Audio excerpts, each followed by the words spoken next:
Ladies and gentlemen, boys and girls, mothers and fathers, brothers and sisters, aunts and uncles and cousins, of course, and mops and pops, or if you prefer, grandmothers and grandfathers, and baseball fans everywhere, welcome to this edition of the Valley Baseball League podcast. Hello, everyone. My name is Graham Knight, and on behalf of the Valley Baseball League and all the teams in this league, it's a pleasure to welcome you to the Valley Baseball League podcast tonight. Boy, do we have a show for you. Sam Perlozzo. Need I say more? Well, I feel like I ought to. You know, the real problem when talking to Sam is, do you start like present day and work backwards, or do you start back then and work forwards?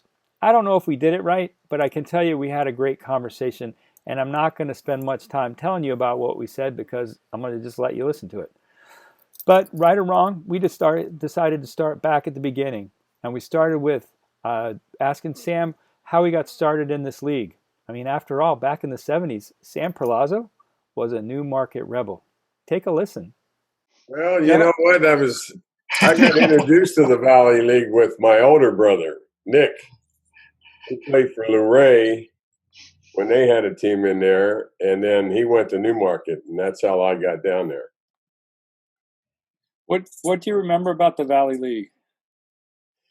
At the time when I was there, that's a long time ago, of course, that was probably, I thought there was three top-notch leagues in the country, the college leagues. It was the Valley League, the Cape Cod League, and the Alaskan League. And they were the three top-tiered leagues in the country, and anybody that could get on a team there was a pretty good player. You know, since they're recruiting you, get you a job and play, and there were some really outstanding players. There's so many leagues now that talent levels get, I think, watered down. But it was back then. It was a couple-hour ride for me to go to Waynesboro and then to Newmarket, and I think that was until I lost a job in the major leagues a long time ago. I had never spent a summer at home. I mean, I went from college or high school right down to the Valley League, and if you could play in the Valley League, you were going to get a chance to play pro ball. Wow. Bruce, take us back to 1970s. Where were you? Well, let's do this, Bruce. Let's go back to your earliest days in the Valley League and then fast forward into the 70s. For people who don't know, tell us where you started. Well, I started in the summer of 1965, and my uncle Lem Tiddler, well, actually my great uncle Lem Tiddler, was involved with the Rebels at that time. And I remember walking down Main Street in Newmarket, going to the grocery store for my grandmother, and my uncle saw me and reached out to me and asked me if I could come down and help him at the ballpark that evening. And I said, sure, what do you need? He said, I need somebody to hang up the signs or the runs, the hits and errors on the old scoreboard. Big pieces of tin that you had to hang up on the scoreboard. And I said, sure. He said, well, get some of your granddad's nails and a hammer, because I'm sure some of the nails are missing. And I'll see you down at the ballpark about 6:30. And the rest, as they say, is history. I've been there ever since. So, you haven't missed a Rebels game since? Oh, well, yeah, I missed, you miss sickness and being out of town on business and different things like that. But haven't missed too many of them. That's great. And when Sam and his brother Nick came through, and your nephew Nicholas also played for the Rebels, Sam. Yeah. I was the PA announcer when Sam came through in 1972. And thoroughly enjoyed my time with Sam. Nick was a little bit more reserved, but Sam was he was a Pete Rose type player. He was a hustler. I think I started I must have played pretty good that year. That's when I got signed after that. Yes, you certainly did. After that season. You were a fan favorite.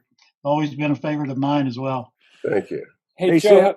Yeah, I was just going to say, take us back, Joe. I think it was 1972 when Sam was in the league. Do I have that straight? Sam played in Waynesboro in 1970 and in 71, and then joined the Rebels for the 72 season. Yeah, I think I was just there when I was just in 1 year in Waynesboro. I think I came to Newmarket the next year and wasn't playing very well and got sent home. And about a week later, they recalled me back. and then I went down again the following year. I'm pretty sure that's the way that worked. So it was 1 year in Waynesboro and 2 years in Newmarket. I Yes. had that backwards. Sorry about that. That's all right.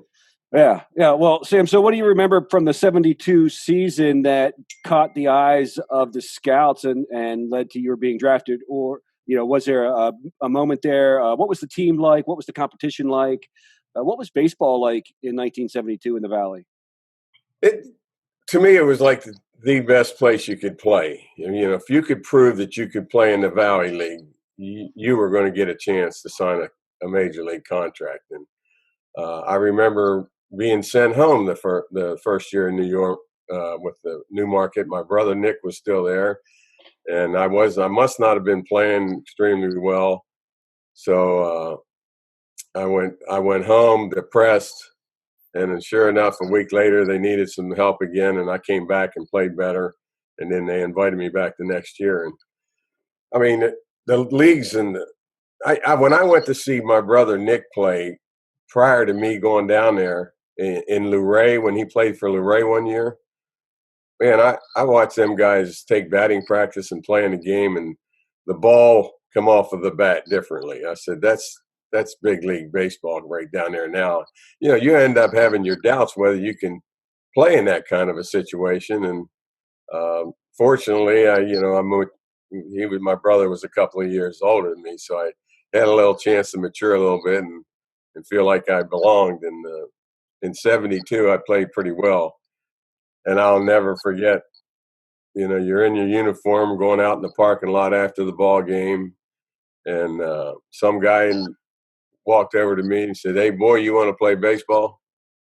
I said, "Well, yes, sir." He says, "This is what I can do for you," or something. I said, "Well, who are you first?"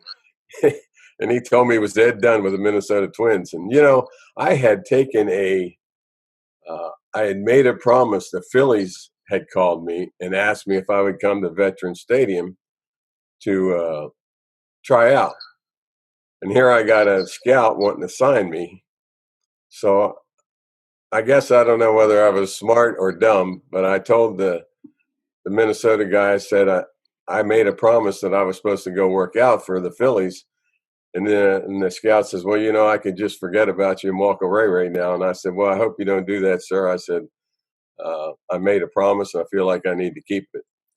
So he said, "Okay." And he walked away, and I went to Philly. I didn't get signed and went back home and told my folks I was going back to school my senior year.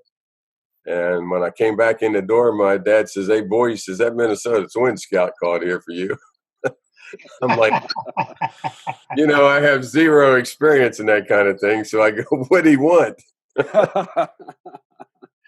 So he said he forgot to ask you something. So I called him and he said, "Did you sign?" I said, "No." And then he started asking, offering me money. And I say, I got to talk to my folks. And my dad, my poor parents, they don't know what to do. I don't know what to do. And my dad says, "Boy, you should ask for more."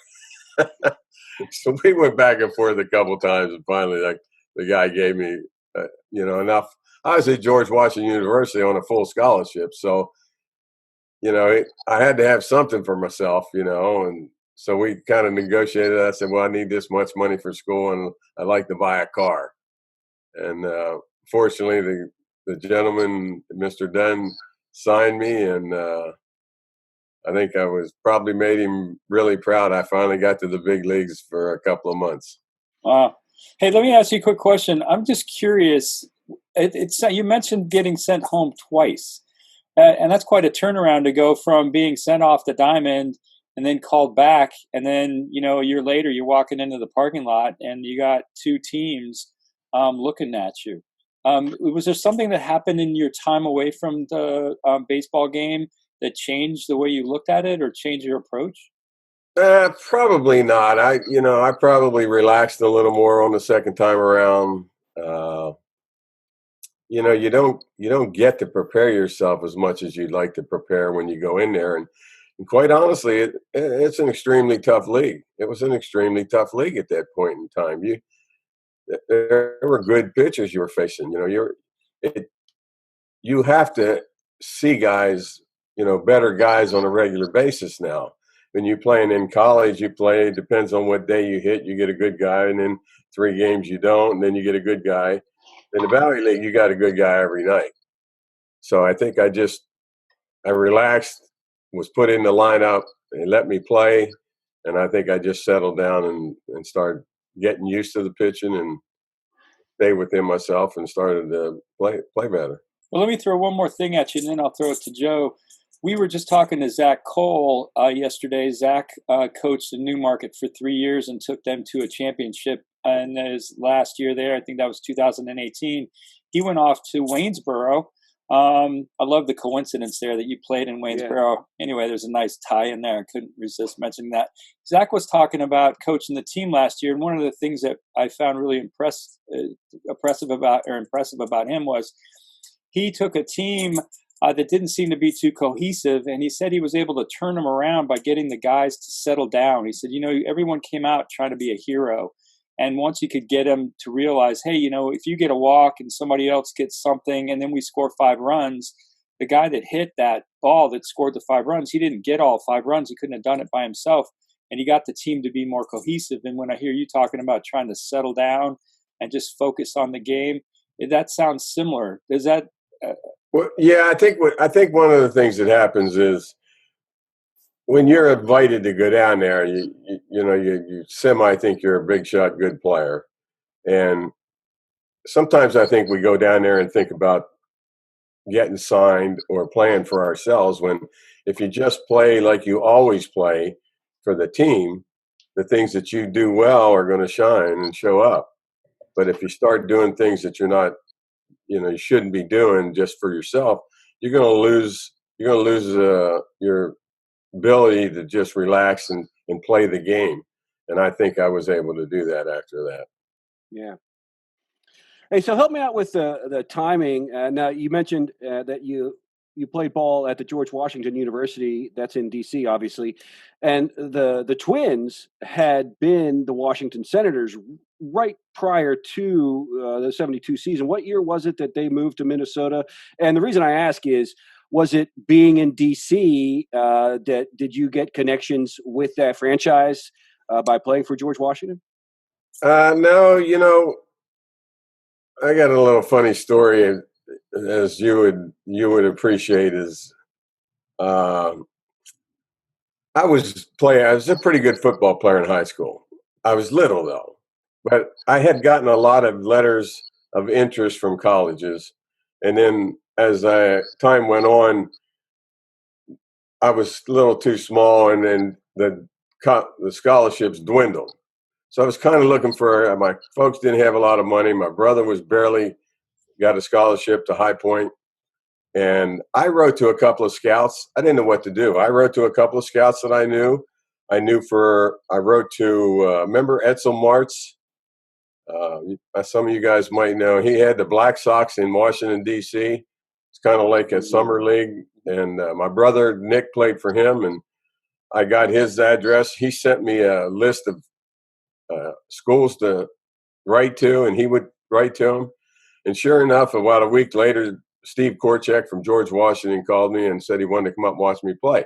Well, he was coming to watch me play in Bell in April. So I was at Frostburg. At Bell High School. Yeah, we got Bell High School in Frostburg, Maryland. Yeah, up on the hill. Yeah. And we got snowed out. Oh, no way. We got snowed out, and he comes over, and he offers me a full scholarship. And I went, "You can't do that." And he says, "What do you mean I can't?" I said, "You didn't see me play." And he says, "I talked to enough people." And he says, let me take you and your family to dinner. And my mom says, "No, I'm making you spaghetti." So he gave me a full ride to George Washington University without seeing me play. Wow. And it was that's how I ended up at GW. Yeah. Well, speaking of high school, now may be as good a time as any to mention, you went to Bishop Walsh High School in Cumberland. Mm-hmm. Same here. I'm also a Bishop Walsh grad, just to let you know. Very good. So I got a picture of myself in the baseball uniform for the Spartans. Maybe we could compare pictures sometime. Yeah, right. Okay. We can. I just want you to notice that what we tried to do is we tried to keep it all within the same two teams that you played with in the league, and our play-by-play guy just happens to be from your high school. So that's how we roll in the Valley. Amazing. Yeah, and Sam, maybe it's because I'm from Cumberland, Maryland, and I notice when guys from Cumberland go on to success in sports. But yourself, obviously one of the bigger names, but a number of great Major League ball players have come out of the Cumberland area. The unfortunate story of Jake Abernathy, one, but I'm totally drawing blanks now. But well, what's the secret sauce in Western Maryland, up in the hills? Servers, Mazzoni come out of there. Of course, yeah. Leo Mazzoni, the great pitching coach for the Atlanta Braves. Right. He was originally from Westernport. John Kruk was from Kaiser. John Kruk from Kaiser, Hall of Famer. Bobby Robertson up in Mount Savage. Lefty Grove. Anyway, it was an Allegheny High School left-handed pitcher. I can't remember his name right now. Yeah, he's the guy. I'm trying to think. Can't remember his name either. Yeah, he pitched for Pittsburgh. Yeah, obviously not a household name. Yeah, it'll come back to you. So there's something in the water up in Cumberland or Allegheny. Yeah, Allegheny County and in the immediate area. Do you any idea what it is, Sam? That for such a small little place, putting together so many good ball players. It is. I give it credit because if you're talking about playing baseball up in the area, you don't get much games in high school. So if you want to be seen in high school, you're lucky you get to play in above 30-degree weather half the time, and you might play 16, 18 games. I used to go in a slump for 16, 18 games. Yeah.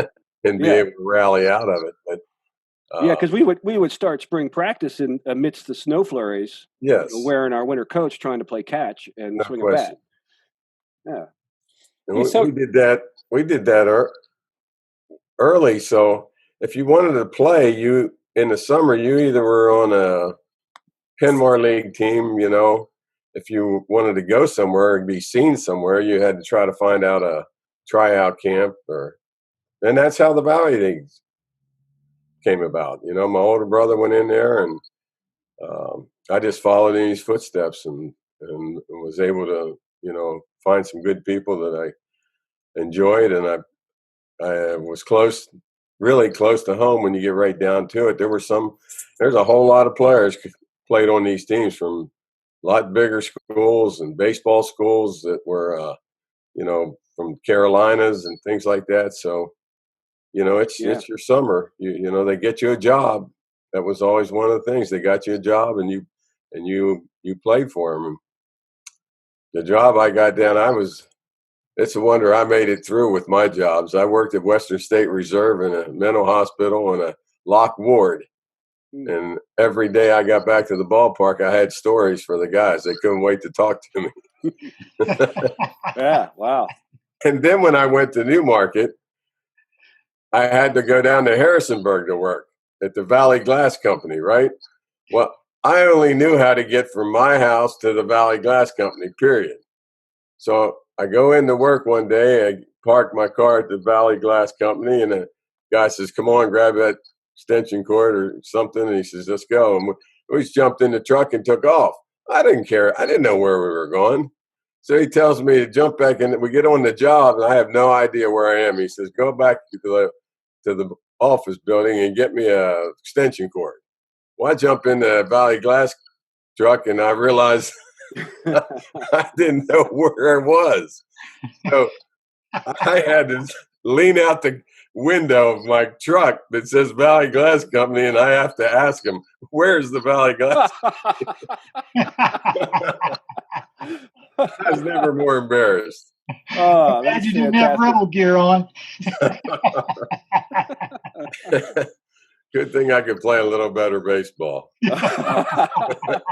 Hey, I almost hate to do this, but I've got to interrupt the conversation with Sam Perlozzo for just a minute.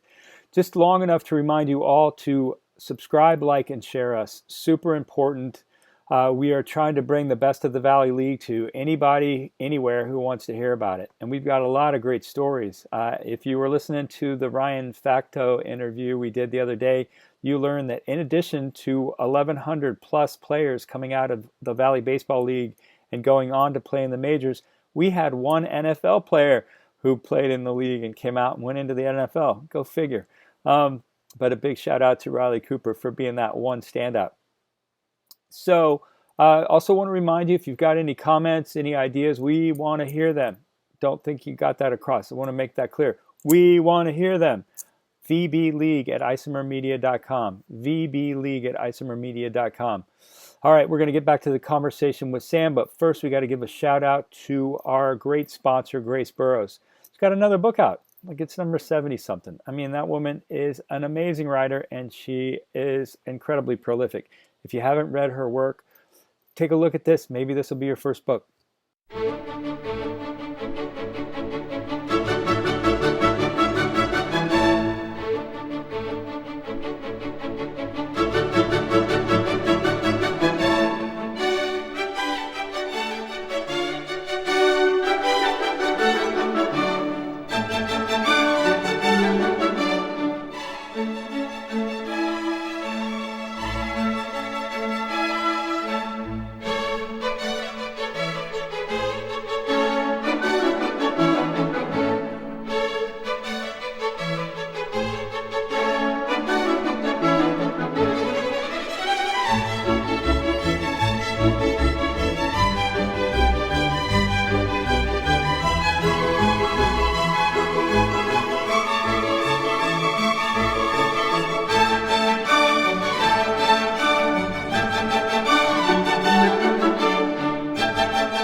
All right, now that we've paid tribute to subscribe, like, and share, and anybody who's got a thought to share, and to our super sponsor, Grace Burrows, it's time to get back to the conversation with Sam Perlozzo.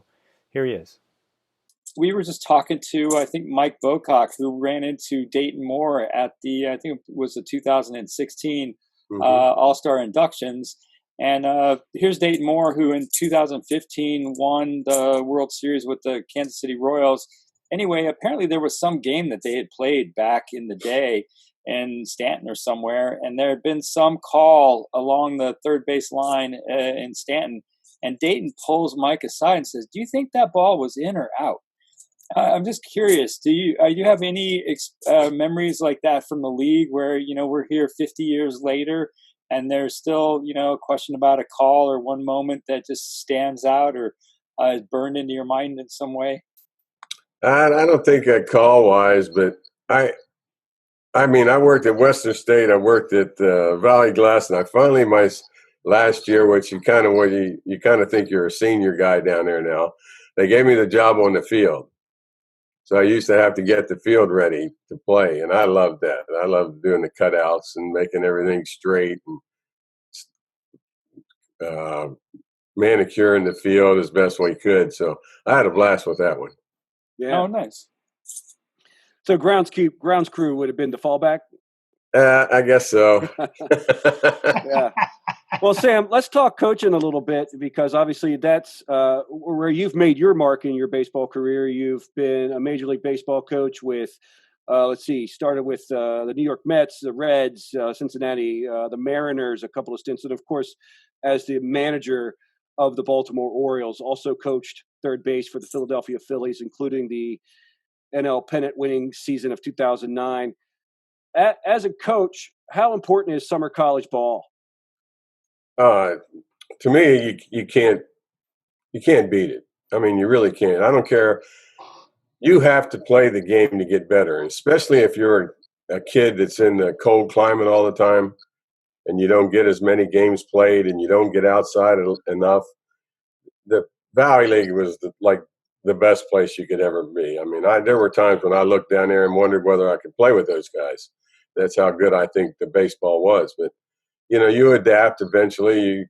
You start when you were a freshman, and then you're playing as a junior in college. It's a big leap for those guys. But I enjoyed it because I got to make a little bit of money. I got to play baseball against some of the best players, and some of those guys have, like you said, are way in the big leagues, and I think that's just tremendous for the kids to go there. You'd really miss an opportunity if you couldn't do that. If you had a chance and didn't do it. Yeah. Now, when you were a big league coach and a manager, when you saw Valley League on a guy's resume, did that pique your interest when you're looking at the draft? I didn't have to do any of that stuff, but I would. I mean, there's no question about it. I would recommend anybody that can play. You put up some numbers in the Valley League, you're a good player. When you think about coaching from a collegiate level and player development and how to bring a certain player up to the next level or give him a shot, maybe, cross the bubble of is he going to be drafted or not? What goes into the thought process of, is summer league right for this player? Which summer league is better? What are some of the concerns or aspects that go into those decisions? Well, obviously, if you're scouting somebody or you got a player that you want to play, and it's like you're in pro ball. Teams would send you to winter ball to play, and you'd have to play great competition then. So if you sent me, I went down to Puerto Rico and played 1 year. If you can play in Puerto Rico in their league, in the winter league, I mean, you were a pretty darn good player. And if you didn't get enough at bats, or you needed the kind of experience at bats that give you, then that's what you do, and that's what you do in the Valley League. You want to challenge somebody a little bit, and you want to find out how good they can play. You move them up into another league. There's sometimes you just need to get an opportunity where you got to play harder, concentrate harder, and then the end result becomes you're a better player. Yeah. Hey, I want to just take a quick step back, and then Bruce, I'll throw it to you. Sam, you sounds like your heart started out as a player. What was it that took you from playing to coaching? Well, I didn't know. I just didn't want to get out of the game. I was still felt like I could still. I didn't want to take the uniform off, basically. So I was in AAA, and Dave Rosenfield was the general manager for Norfolk with the Mets, is who I was with, and in AAA. And he said, man, you'd be a heck of a minor league manager. And he put it in my head. And my best friend is Mazzoni, Leo Mazzoni. So we would cut wood in the winter and hang out and talk about things. And he was coaching in the minor leagues with the Braves. And I said, how do you do it, Leo? Can you do it? Can you get by? And he said, it's great. So I talked to the Mets, and they offered me a rookie job. And I said, well, there's only one way to find out if I want to still do this, and that is go ahead and try it. So I went in as a kid that was a ball player, and I was going to be a minor league manager in rookie ball. And I didn't know anything about how to do it, just that I knew how to play the game. And so I took the job and never looked back. Hey, so, one of the things, I hate to keep quoting Dayton Moore, but he is one of my personal heroes. He says, the Valley League is a building block for everyone, players, of course, but also coaches, trainers, umpires. I'm curious, from your perspective now, what advice would you give to, coaches in this league or anybody that's looking to make it? How do you talk to the rookies coming up now that want to coach? Well, you know what? The way I look at that is you're going to be seen. I don't care where you go, you're going to be seen. And if you got a chance to be seen, do it. And if you get a chance in the Valley League or Cape Cod League and those leagues in my day, you're talking about, good coaches, good people, people that knew everything. You think about your college coach, but then you say, oh my, this guy's from North Carolina, and your mind goes crazy sometimes, So I don't care where, even as a player, even if you didn't play in the Valley League, it's like you got to be seen. Somebody will see you. I guarantee you, someone will see you if you just give yourself a chance to go somewhere. So I know we're past the time I told you we would take, but before we wrap up, I want to, and we can bring Bruce back in for this. Let's talk about how the Valley has changed, both in baseball, but overall, and the town of Newmarket, and or not, and what's the same, and what makes Newmarket such a great place to play ball today, just like it did 50 years ago. Well, I can answer that very easily. Absolutely nothing has changed in Newmarket. We still do things the same way. How many lights are in there? We're very, very successful, and Sam can attest to that. We've made some improvements in the ballpark and that sort of thing. But in small communities like this, when you grab a hold of something that's as important to the community as this is, and we do it for the right reasons, and everybody knows that. I mean, the community just pitches in, and everybody's heartbroken this year because we can't play. So I guess for the first time in a long time, I realized just how important the Newmarket Rebel organization is to the community. Everybody so looks forward to it. Everybody in the stands, their moms and dads. And, I used to play with some of the guys that are granddads now, and their sons and grandchildren are here. And it's just a Rebel family that once you're here, you're a member of it, and it doesn't stop. It just continues to grow and grow and grow. And our reputation is pretty solid throughout not only the Valley League, but throughout the entire country. We're looked at pretty highly here in the Valley. So that is one great experience for a young man to go down in a place like Newmarket and live in their community, play ball. It's just like he said, you get to meet everyone. It's like you're being taken care of by your mom. And you get to go down and do this. It is just I would recommend that experience to anybody. Great. Well, thank you, Sam. Yeah. Let me ask Sam a question while we got him here. Sam, please. I want to know which coach was dumb enough to actually send you home. Was it Lynn Driver? Was it Buddy Comer, Tommy Martz? Who actually told you that you needed to go home? Somebody's going to get a nasty phone call. I see a couple of those guys. I see Tommy regularly at Chambly at the golf course. Well, I tell you what, they weren't that dumb. They called me back pretty quick.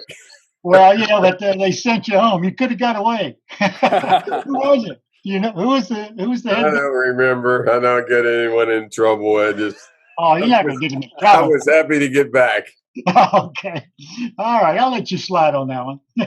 Hey, so Sam, as a lifelong baseball guy that you are, how heartbreaking is it to be sitting at home this summer? Boy, it's different. It's not different. I feel the country's in they're in a jam, but we're good old USA. We'll get out of it. It's not something we wanted to do. It's not something that we're the only ones doing. And I put my faith in the country that they'll figure it out and we'll get back on track and start playing some baseball and all the other sports and get out of the house. Well, Sam Perlozzo, I can't say thank you enough for your time and joining us here today for our video podcast for the Valley Baseball League.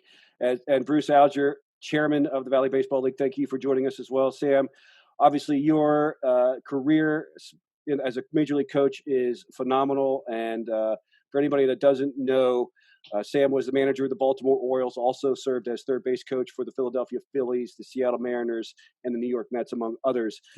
Thank you very much again for joining us, and take care, be safe, enjoy your family while you've got some time off, and we'll see you on the baseball field again soon.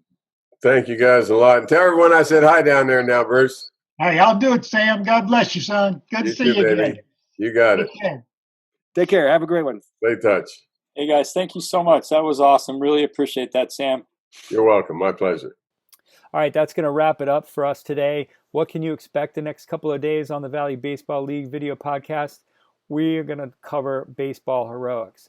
Yep, that's right. We're going for baseball heroics. Been trying to bring you about 5 or 6 days of conversation and 2 days of baseball games, although I reserve the right to bring you 3 days of baseball games.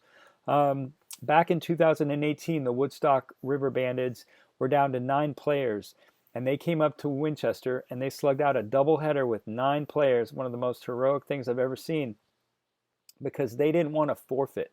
They could have easily forfeited the game. It was the end of the season, the last game of the season.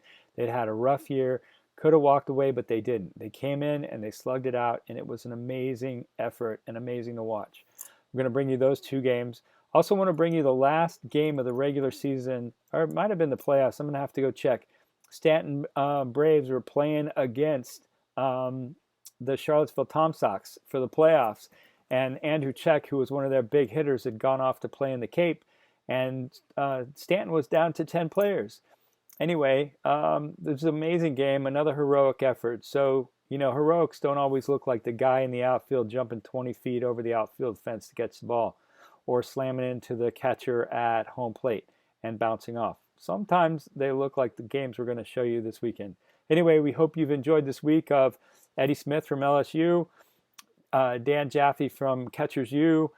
We talked to Brian O'Connor from UVA. We talked to Ryan Fecto from Virginia Tech and Sam Perlozzo. Great and deep debt of gratitude to all those gentlemen for joining us on the video podcast.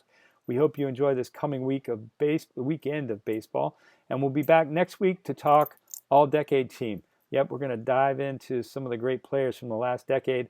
2 different teams. On both teams of 19 players, 10 players from each team made it to the pros. A lot to talk about. This will be your opportunity to meet John Leonard. Anyway, I know I'm getting long-winded here, so I'm going to shut up. But before I do, I want to wish you all perfect health and wish you all a speedy return to the baseball diamond. Until next week, I'm Graham Knight for the Valley Baseball League and all the teams in this league. Thanks again for watching. Good night.